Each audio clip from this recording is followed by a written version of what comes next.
Magandang hapon guys. Ito na po tayo guys sa labas. Nagtitinda po kami ng isda ngayon. Tapos, yan din po yung namin. Yan. Ang init pa din ngayon kahit hapon na alas 5 na init pa din po. Baka gusto niyo bumili ng isda, ayan po guys. Ayan yung tindera ng kumari ko na mabait. Pwede po kayo manguta kung gusto niyo. Ito po yung kanilang mga paninda. Ayan. Ano pangalan nito dahil? Galunggong. Galunggong na masarap to ipaksiw. Babae daw to. Walang lalaki. Ayan. Ay, meron daw silang lalaki. Ayan. Lalaki. Ay, ito atang lalaking galunggong pabilog. Ayan. Kasi yan, turay.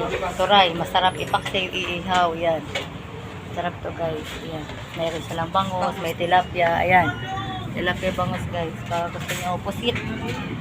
Masarap po ito pang adobo. Ayan. Gusto niyo mong hili guys. Dito lang yan sa Block 70 Brothers. Tuwing hapon po sila tumata. Ayan.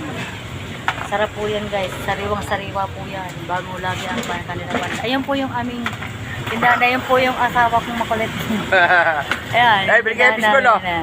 Dami yan oh. Bili kayo fishball oh. Sarap yan. Yeah. Yan guys, makulit po yung asawa ko. Hanggang dito na lang po. See you on next vlog. Bye po. Magandang hapon. See you in next vlog. Bye bye.